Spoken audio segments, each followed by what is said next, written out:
ತೊಳಲಿ ಕೆರೆ ಪಕ್ಕದ ಬಾವಿಯಲ್ಲಿ ಈಜಲು ತೆರಳಿದ್ದ ಡಿಪ್ಲೊಮಾ ವಿದ್ಯಾರ್ಥಿ ನೀರು ಪಾಲಾಗಿದ್ದಾನೆ. ಸ್ನೇಹಿತರು ಪರಾರಿ, ಶೋಧ ಕಾರ್ಯ ತೀವ್ರಗೊಂಡಿದೆ. ಸಾಮಾಜಿಕ ಜಾಲತಾಣಗಳಲ್ಲಿ ಹೆಚ್ಚು ಪ್ರಸಿದ್ಧಿ ಪಡೆದಿದ್ದ ತೊಳಲಿ ಕೆರೆ ಪಕ್ಕದಲ್ಲಿರುವಂತಹ ಬಾವಿಯಲ್ಲಿ ಈಜಾಡಲು ತೆರಳಿದ್ದ ಡಿಪ್ಲೊಮಾ ಕಾಲೇಜು ವಿದ್ಯಾರ್ಥಿಯೊಬ್ಬ ನೀರಲ್ಲಿ ಮುಳುಗಿ ಕಣ್ಮರೆಯಾಗಿರುವಂತಹ ದಾರುಣ ಘಟನೆಯೊಂದು ವರದಿಯಾಗಿದೆ. ಕಾಚೇನಹಳ್ಳಿಯಲ್ಲಿ ಒಂದು ಗ್ರಾಮದ ನಿವಾಸಿ ಗೌತಮ್ ಕಣ್ಮರೆಯಾದ ದುರದೃಷ್ಟಕರ ವಿದ್ಯಾರ್ಥಿ ಅಂತ ಗುರುತಿಸಲಾಗಿದೆ. ಸ್ನೇಹಿತರೊಂದಿಗೆ ಈಜಾಡಲು ತೊಳಲಿ ಕೆರೆ ಸಮೀಪದ ಬಾವಿಗೆ ತೆರಳಿದ್ದ ಗೌತಮ್ ನೀರಿನ ಆಳ ತಿಳಿಯದೆ ಮುಳುಗಿದ್ದಾನೆ ಎನ್ನಲಾಗಿದೆ. ಈ ವೇಳೆ ಆತನೊಂದಿಗೆ ಬಂದಿದ್ದ ಸಹಪಾಠಿ ಸ್ನೇಹಿತರು ಗಾಬರಿಗೊಂಡು ಘಟನೆ ಕುರಿತು ಯಾರಿಗೂ ವಿಷಯ ತಿಳಿಸದೆ ಸ್ಥಳದಿಂದ ಕಾಲ್ಕಿತ್ತಿದ್ದಾರೆ. ಬಾವಿಯ ದಂಡೆಯ ಮೇಲೆ ಒಂದು ಕಾಲೇಜು ಬ್ಯಾಗ್, ಬಟ್ಟೆ ಹಾಗೂ ಮೊಬೈಲ್ ಫೋನ್ ಅನಾಥವಾಗಿ ಬಿದ್ದಿರುವುದನ್ನ ಗಮನಿಸಿದ ಅಕ್ಕಪಕ್ಕದ ತೋಟಗಳಲ್ಲಿ ಕೆಲಸ ಮಾಡ್ತಾ ಇದ್ದಂತಹ ಸ್ಥಳೀಯರು ಅನುಮಾನಗೊಂಡು ಪರಿಶೀಲಿಸಿದಾಗ ಪ್ರಕರಣ ಬೆಳಕಿಗೆ ಬಂದಿದೆ. ಅಗ್ನಿಶಾಮಕ ಸಿಬ್ಬಂದಿಯಿಂದ ನಿರಂತರ ಶೋಧ ಕಾರ್ಯ ಮುಂದುವರೆದಿದ್ದು, ವಿಷಯ ತಿಳಿದ ತಕ್ಷಣ ನಾಗಮಂಗಲ ಟೌನ್ ಪೊಲೀಸ್ ಠಾಣೆಯ ಅಧಿಕಾರಿಗಳು ಹಾಗೂ ಅಗ್ನಿಶಾಮಕ ದಳದ ಸಿಬ್ಬಂದಿ ಸ್ಥಳಕ್ಕೆ ಧಾವಿಸಿದ್ದು, ಬಾವಿಯಲ್ಲಿ ಸತತ 5 ಗಂಟೆಗೂ ಹೆಚ್ಚು ಕಾಲ ಬೃಹತ್ ಶೋಧ ಕಾರ್ಯ ನಡೆಸಿದ್ದಾರೆ. ಆದಾಗ್ಯೂ ಇದುವರೆಗೂ ಮೃತದೇಹ ಪತ್ತೆಯಾಗಿಲ್ಲ. ಸ್ಥಳಕ್ಕೆ ನೂರಾರು ಗ್ರಾಮಸ್ಥರು ಜಮಾಯಿಸಿದ್ದು ಆತಂಕದ ವಾತಾವರಣ ನಿರ್ಮಾಣವಾಗಿದೆ. ಸ್ಥಳೀಯ ಪೊಲೀಸರು ಪ್ರಕರಣವನ್ನು ದಾಖಲಿಸಿಕೊಂಡು ಸ್ಥಳದಿಂದ ಪರಾರಿಯಾಗಿದ್ದ ಸ್ನೇಹಿತರ ಪತ್ತೆಗೆ ಹಾಗೂ ಘಟನೆಯ ಹೆಚ್ಚಿನ ತನಿಖೆಗೆ ಮುಂದುವರೆದಿದ್ದಾರೆ.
प्रेशर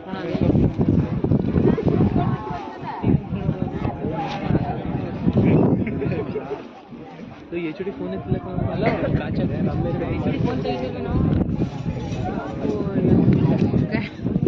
ಯಾಕೆ ಅವನ ಫೋನ್ ಬರ್ಲಿವಂತ ನಿನ್ ಕೆಲ್ ಮಾಡ್ತಾನ ಅವನೆಲ್ವ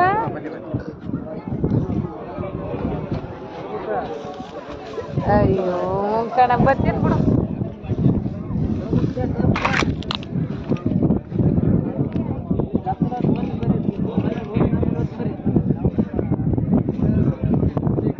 ಅಲ್ಲಿ ಮೆಟ್ಲಕ್ಕೆ ಹೋಗ್ಬಿಟ್ರೆ ಆಗಲ್ಲ.